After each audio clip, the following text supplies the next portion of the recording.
I think another thing is which I believe it came out in the first trial, was the copycat note that was left.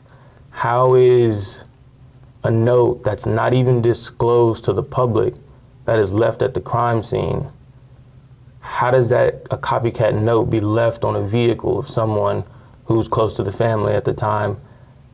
How does that happen? How does the person who left that note leave a copycat note that's almost identical to the note that was left at the scene? Like, how does that happen? And I'm in jail at the time, so it obviously isn't me. So how does that note left? You know? Those of you who are unfamiliar with the copycat letter, at the gym, her name is Joanna Oates. She was a friend of the Armstrong. She would come and work out there. Another owner or a co-owner, I don't know how they did it, but his name is Tony Hood. He was a business partner with Antonio Sr. He started to date Joanna. They started to date. And Tony wanted his own gym. He no longer wanted to work under the same type of gym with Antonio Sr. for whatever reasons. Wanted to be his own boss, I guess. No problem with that, right? So there is a note that is put on Joanna's car that freaks her out to where she's shaking and she's so scared. Now, I guess they're trying to say that they only want one gym in Houston, Texas. I guess so. For shits and giggles, I decided to Google how many gyms was in my area. Believe it or not, we have over 27 and up to 52 gym-like places like Boot Camp and Orange Theory and stuff like that. So it's a lot of healthcare stuff here, I see. But what? They don't want to have more than one gym in Houston, Texas? Because I guess that's what it's about. Or don't forget that other thing, the prostitution ring that the woman had called in and said a pimp wanted money.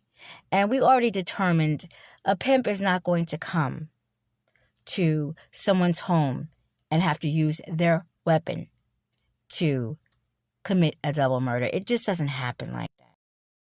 So, that didn't really make any sense, and I didn't understand why that wasn't allowed in. Obviously, the prosecutors fought to keep that out.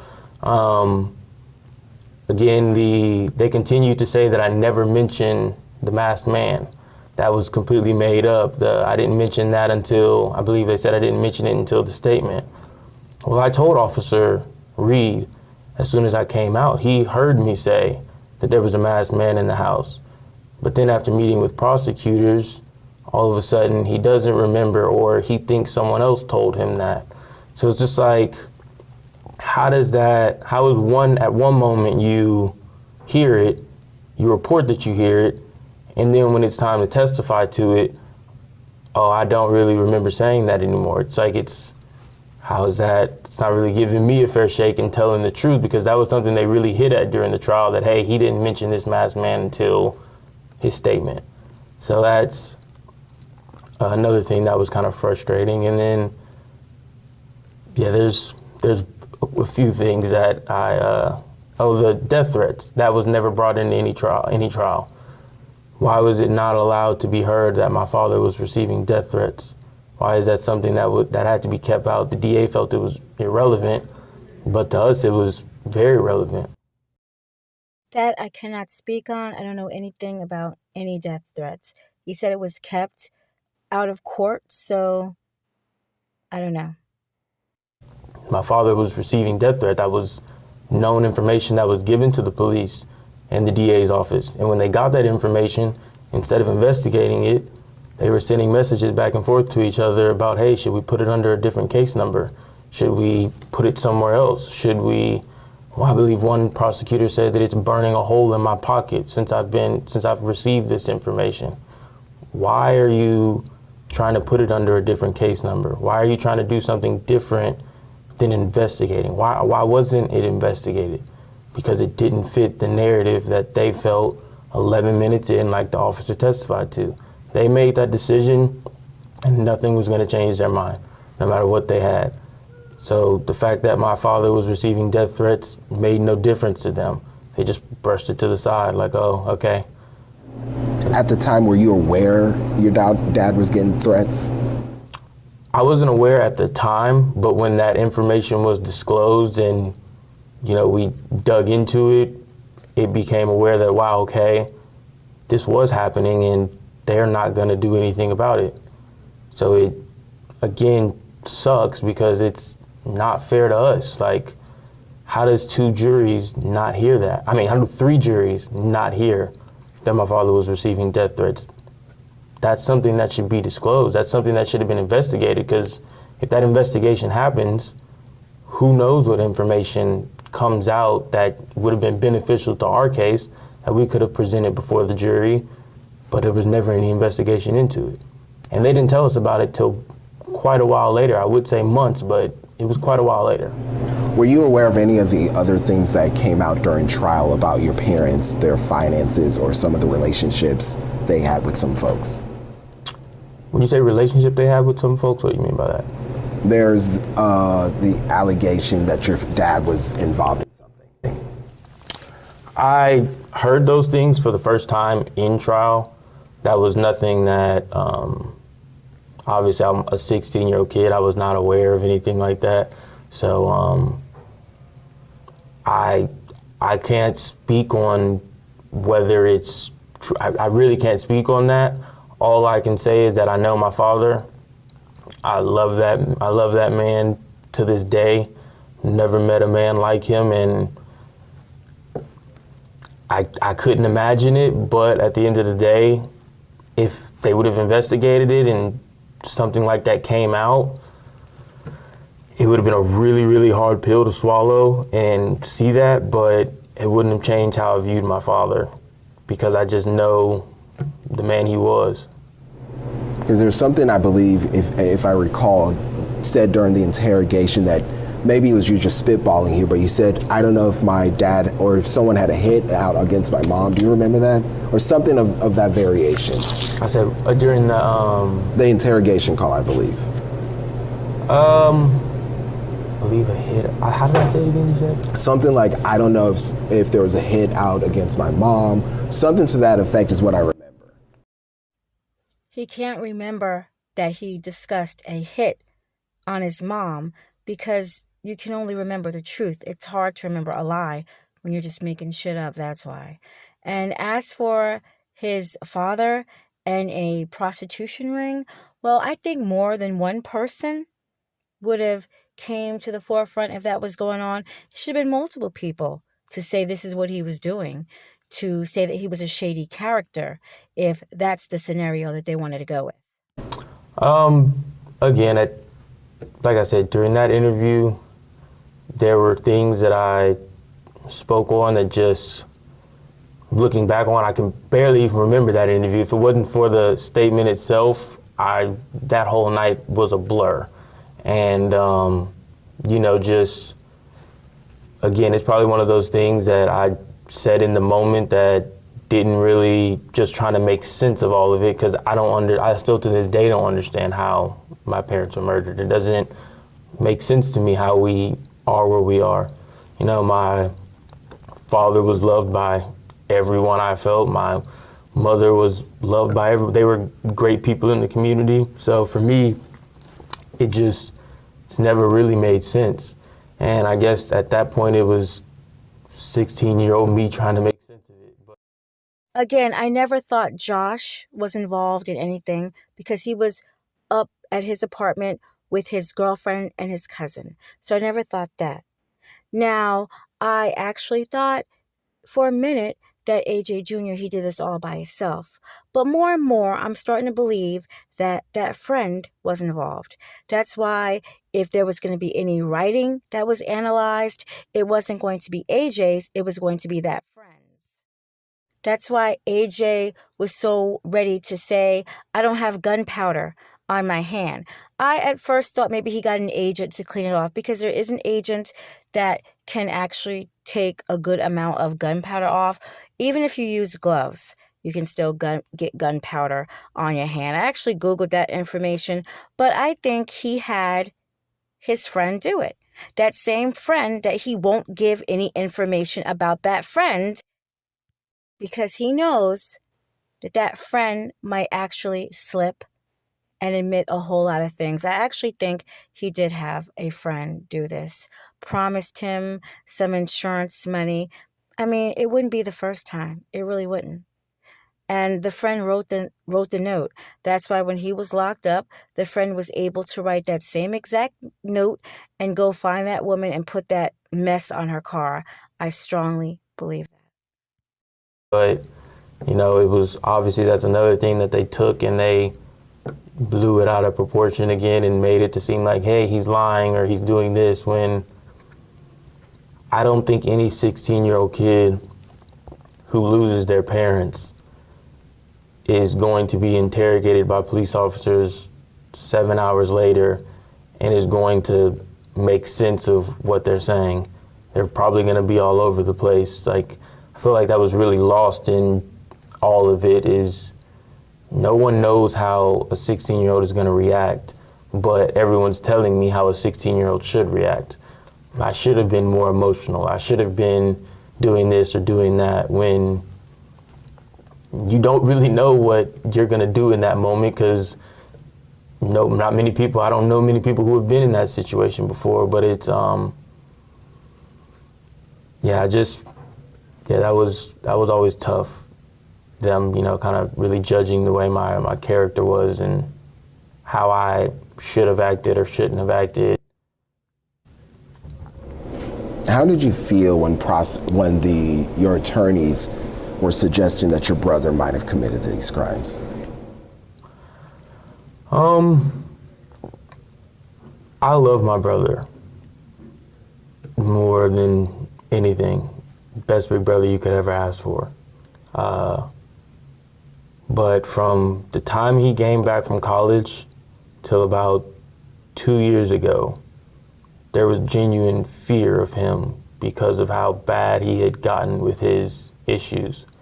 And I didn't even allow my son to be around my brother because there was that level of not knowing what he would do, how he would act, or what was going on. So for me, I had no idea. As much as I never wanted to, I didn't believe it could be that. I was also like, that's not Josh. The Josh from when he came back from college till about 2 or 3 years ago is not the guy that I grew up with, is not the guy that I knew, that I know today. That wasn't Josh. So for me, it wasn't looking at him, the person. It was looking at, okay, that disease that he was dealing with, the things that he said, the things that he did at that time. It was scary. So to take the leap to say, okay, maybe when he was really going through it and the things that were going on with my parents, it could have been Josh. But Which was really effed up because you really wanted Josh to go down. You did. You wanted Josh to take the blame for this so you could just, play husband. But, I know my brother, and I separate the two. I really do separate what he is now and before college versus that, I guess, that like 5-year period. Those are two completely different people. But I know how, like I said, I know my brother. I know how great of a person he is. We talk throughout this entire process. He's been supportive throughout the entire process. We talk to this day. He checks up on me,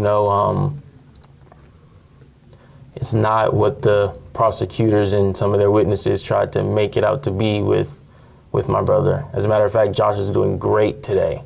He's, for the last, I'd say 2 going on 3 years, he's been amazing. He has been doing well, taking it with his medicine and everything that he needs to do, working, going to school, social, like he's Josh again. So, Well, that's what's up. And of course, we wish Josh well.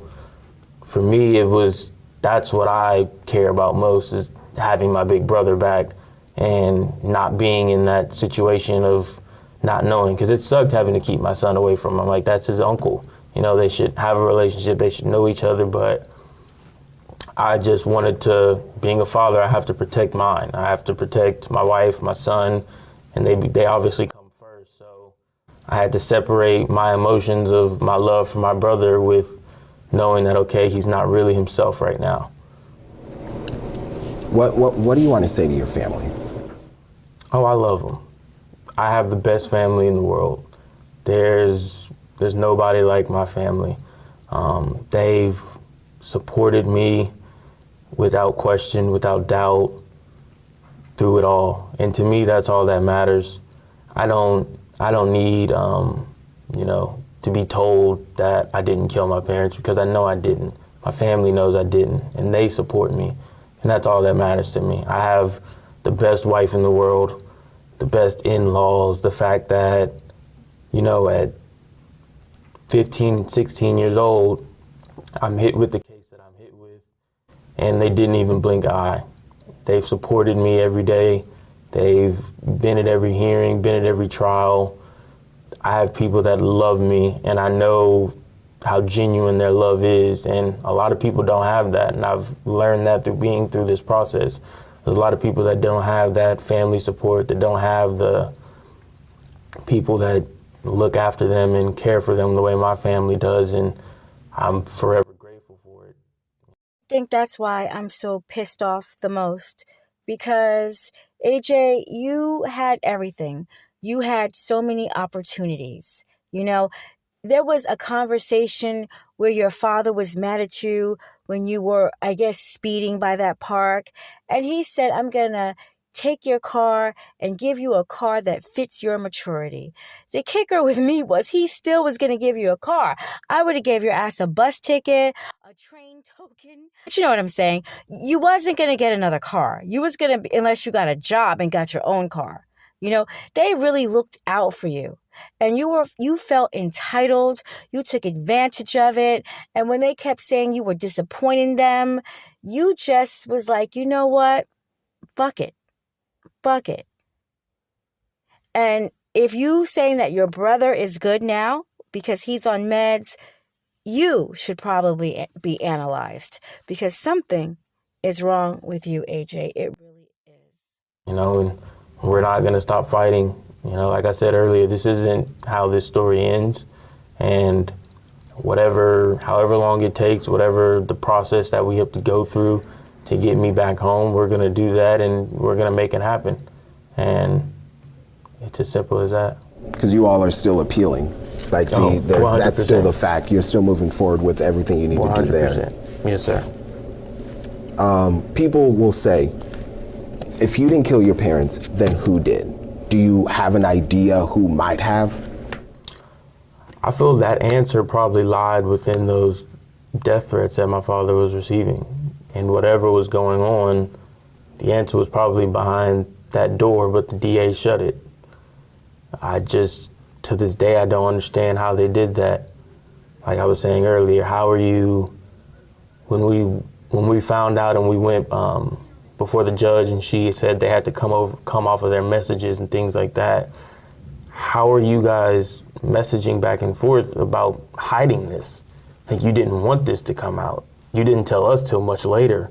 So it's like, you knew something was there, but you chose to ignore it, essentially. You chose to not tell the public. You chose to not bring this before a jury. And they fought before every single trial. That was something that came up about how they did not want that to come in because they felt it wasn't relevant. I don't understand to this day how it's not relevant that my father was receiving death threats. Why can't a jury hear that? Why was no jury allowed to sit there and listen to those facts? And better yet, why was it never investigated? I just feel that shows even more. They made up their mind and they refused to change their mind. No matter what came before them, no matter what was presented. The things I mentioned earlier, I didn't even mention the burglary at the gym. Someone matching the exact description that I gave to the police. Mask over the face, everything. match the exact same description, breaks into my father's gym. They've never had a break-in before, never had issues, but now there's a break-in afterwards. Walking around, searching for things. It's not like they broke in and like, hey, let's just go grab the cash register and run out of here. No, they're walking throughout the gym. They're looking for things. So again, why is that not relevant? Why is that not shown to a jury? There's multiple things that we feel was just kept from juries because they felt, hey, it's not relevant. But why? There's no answer for why it's not relevant. How did you feel during the third trial when prosecutors brought in the mannequins, the props to create the bed, the props to create the stairs? Because that was also different from the first two trials. I'll start with the stairs.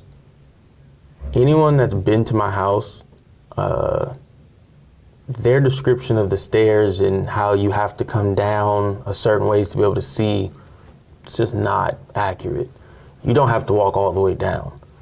From my third story, you probably could have walked down 2 or 3 steps and peeked your head and been able to see the door. It's not hard at all. But again, they have to make the narrative of, hey, no, you have to do this, and you gotta he had to come all the way down. Because they wanted to make it seem like, hey, he had to walk all the way down and see this person, and that person saw him, so therefore he has to be lying. When that's not the case. You only had to walk a few steps down. So I didn't agree with the way they presented the stairs. So you're saying in that case, if you are coming down the stairs of the home, there's a way for you to see the person you said who did this without them seeing you back? Yeah, there's a wall, like they showed that wall that they were trying to present throughout trial. If I'm walking, I don't want to be too specific with the number of steps and, but I'll just say like 3 or 4 steps. I believe they said I had to come down more than that. But if I come down just quite a few steps and I peep my head over, you can see out the creak of that. I mean, you can see right past that wall, right to where the door is. So there's a way to see and not be seen. So I felt the fact that they presented that as if there was no way I could have seen them and they didn't see me was just false. And with the mannequins and the bed, I just felt that was their way of trying to explain the planted evidence, because it doesn't make sense that Miss Rossi would say that, one, I was in the room, which is false. I never went in the room. Secondly, to say that I went and put pillows over their heads, and in putting the pillows over their head, I believe it was called expiration, she was saying, was taking place. And somehow, some way, during that, 2 tiny spots of blood hit in those exact spots where the sticker was, but somehow the blood also dried in the process of that happening. And from that moment till 7 hours later, those 2 tiny spots that were dried in that exact same spot where the sticker would be put never fell off, never flaked off, despite the fact that I was touched by officers. They even said that they grabbed me and pulled me out of the door. And if I'm coming out of the door, they would grab and pull exactly where that sticker was at, or where the sticker was placed. So how would that even, I to this day, I don't understand their argument for the blood. It just never made sense to me. I feel planted evidence is the only way around it. That you can't make that make sense. And then I believe Rick even brought up a great point during trial. With how big this case is and how that was a big thing for them, how do you only peel the sticker back and see blood there, and then pull the sticker back and see blood there? Why don't you continue peeling? Because now there could be a bunch of blood right there, but they just stopped. And like Rick said, it's like she knew it was already there, so she just stopped. She's like, oh, we got it. We found it. There it is. It doesn't make any sense to me. And I'll refuse to ever accept that evidence wasn't planted, because I know for a fact it was. And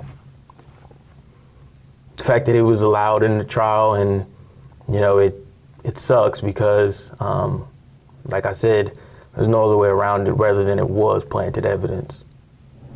You strongly believe that this was planted somehow. Who do you think would have planted it? I can't give you an exact person, but it will come out one day. Is this someone you believe did it? We have our strong suspicions, but with the civil case, obviously right now it's being put on hold while this is worked out. But when that time comes, it will come out what we believe took place that day. So it's the black, definitely African-American guy that was able to get in the house without tripping the alarm. It was him, because that's also the same dude that was inside your dad's gym without tripping the alarm. I guess he should have had an alarm there too. It was, 2016, right? He still should have had an alarm. But that dude, right? Why not share it now? Get you out of here. You say you know who might have either planted it or committed the crimes. Why not share it now? Well, I can't say I know who committed the crimes, because if I knew who committed the crimes, I would have came off that information a very long time ago. But with the planted evidence, I don't want to. The civil process is a lot different than the criminal, and the last thing I would want to do is interfere with what's going on. So I'm going to take the advisement of my lawyers and not really go into that, but I can share that I strongly believe and know that that's planted evidence. I'm thinking of the 911 call. I'm trying to think of things that people have brought up or asked. Mm-hmm. The 911 call when you were trying to get your sister, mm-hmm. and prosecutor said you went straight to your sister's room, you didn't check in your parents' room. Mm-hmm. Why didn't you open the door to your parents' room? I did not want to see my parents in the state that I put them in. That's what he wanted to say. If I'm in my house and I see a black African-American man, masked man, running out of a loved one's room after I heard gunshots, and he, dips out the house, I'm going in there. I'm not going to be scared or afraid of what I'm going to see. I'm going in there. So, AJ, it's a little shady right there, that you don't want to go check on your folks. Little shady. Feared they might be in. I don't know. That's also why throughout trial, whenever things were showed, I always looked down. I never want to see my parents in that state.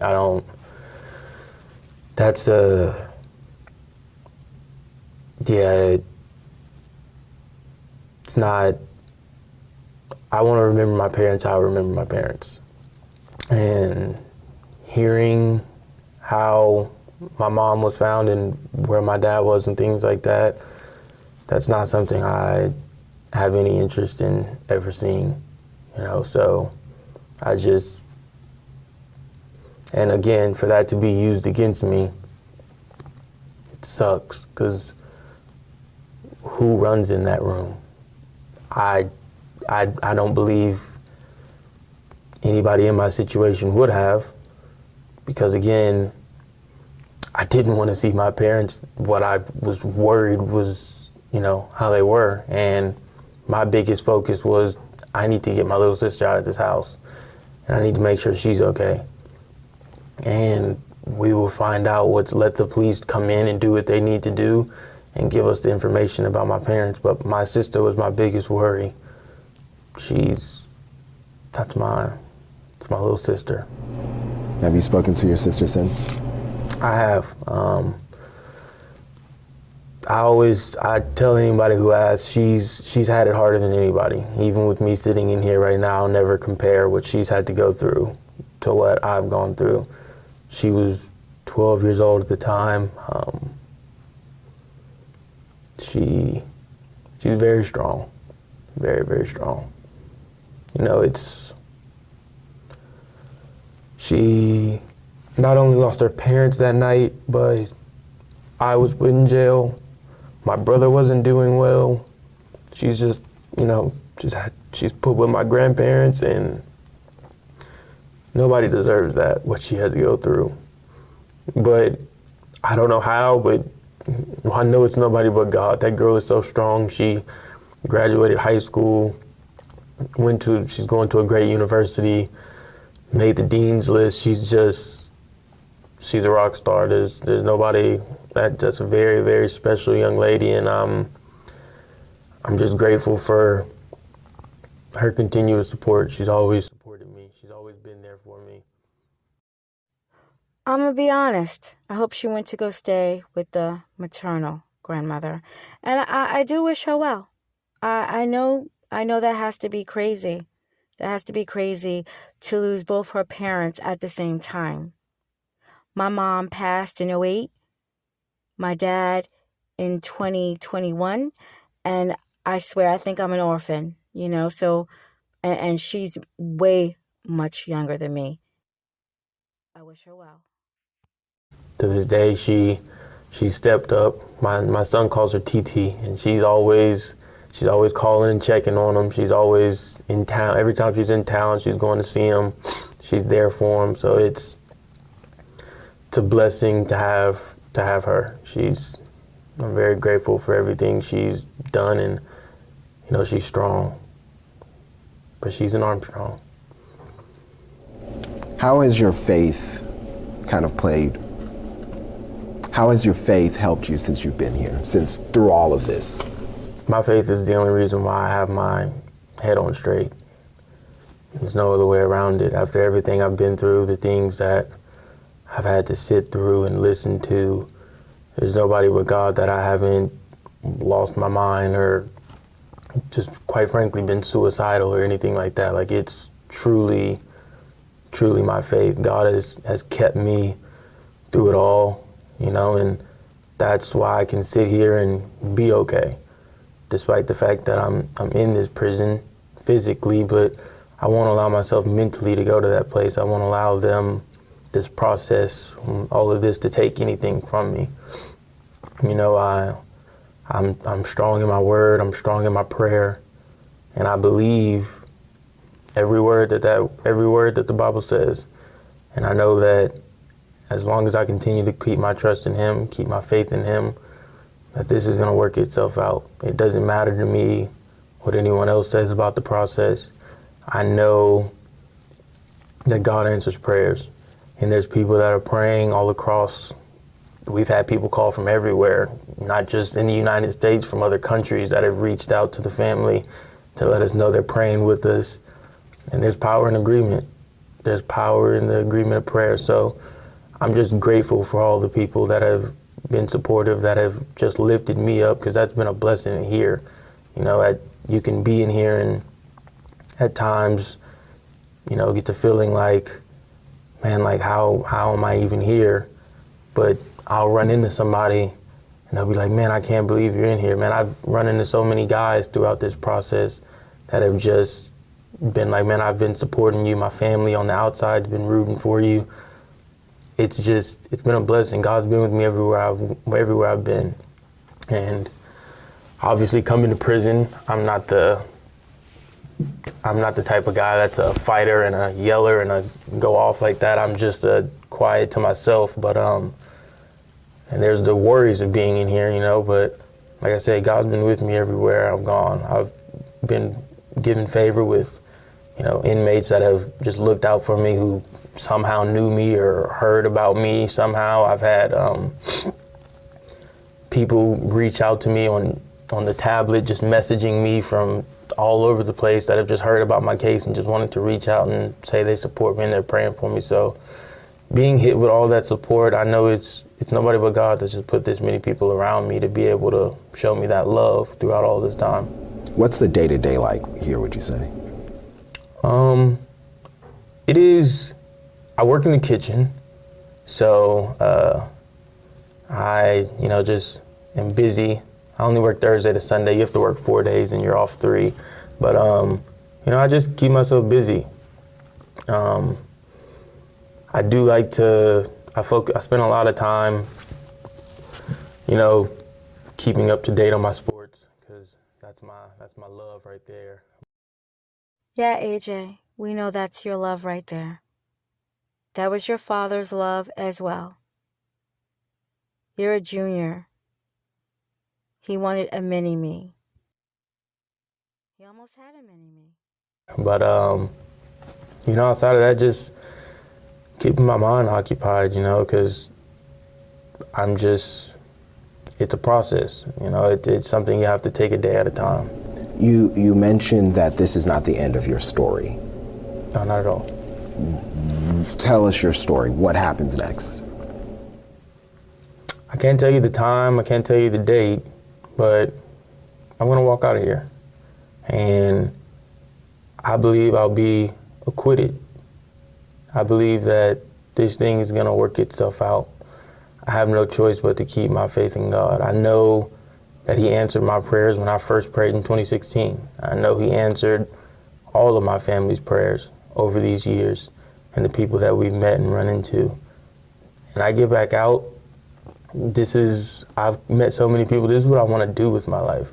I want to help people who are in situations like mine, who are put falsely accused, people who are, you know, just need that family support, who need someone to be able to help get them a lawyer. You know, not many people are able to hire a lawyer. Like this judicial system it's not something that you can just fight. You know, you have to be able to have a lot of support to be able to get through it. And I've realized throughout my time that that's something I really, really care about, is helping make a difference, because there's a lot of people who could use that support, from lawyers to family to financially, just in any kind of way I could help. You know, I've told my family, like, we're going to start a foundation when this is over with. That sole purpose is helping people before they go to jail, juveniles, the whole thing. Like, I want to help. And I feel like that might be why I've gone through all of this, to be able to see how this whole process works, from the juvenile stages all the way up to now being in TDC. I've learned how this process works, and now I want to use what I've learned to help people. Well, Antonio, thank you for your time. We're wrapping up here. Final moments, anything you want to say to your family, to your wife, or anyone who might watch this later? To my wife first, of course. I love her very, very much, and she is so strong to be able to, you know, take care of our son and continue to work and do everything she's doing with working with the lawyers. Just she's doing a million things, but you couldn't tell by how strong she's handling it. And, you know, I'm so grateful to have someone like her to stand by my side. I couldn't have picked a better woman to be my wife, and I'm just grateful for that. And Well, she filed for a divorce in 2024. So I wonder how he took that. to my family, y'all know I love you. I thank y'all for, you know, continuing to support me and going on this journey with me, because there's been ups and downs, highs and lows, but God is good, and I'm at peace. I'm gonna continue to smile every single day, not let anything take away my joy. And for everyone out there that supports, I thank you. I've heard a lot of the people who have reached out. I know, like, on my birthday, I got so many messages that my family sent me from just people all over, just reaching out to tell me happy birthday. Just things like that mean the world to me. It uplifts you to see the support that's out there, and know that there's people that, despite me being here, they know the truth. They see the truth, and the truth will come out. You know, what's done in the dark always comes to light, and the things that were done wrong, the injustice that took place, it'll come out one day. And I'm just gonna continue to trust God and keep on living my life as best I know how until that time comes. Antonio, thank you for your time. No problem, man. Thank you. Thank y'all. Can you still hear me? Yeah. Can you hear me from here? You talked about that masked man 3 times. What do you remember about that masked man from that night? Look at Rowan when you talk too. About the masked man that night, pretty much the description that I gave the officers. He was a masked man, eyes, hole. That was about it, but it's very eerie how the exact same description is used in that burglary of the gym. It's the exact same thing. African American, eyes, mask, the whole nine. So it's, again, something that I felt was really relevant that the prosecutors didn't feel was relevant.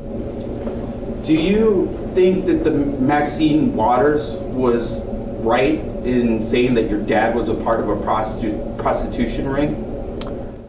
I can't say whether I think she was right or not, because I honestly don't know. Like, I hold my dad in such high regard that I would need some, okay, this has been investigated, AJ, this is what we found, this is what we know, your dad did X, Y, Z, for me to be like, okay, he was a part of something like that.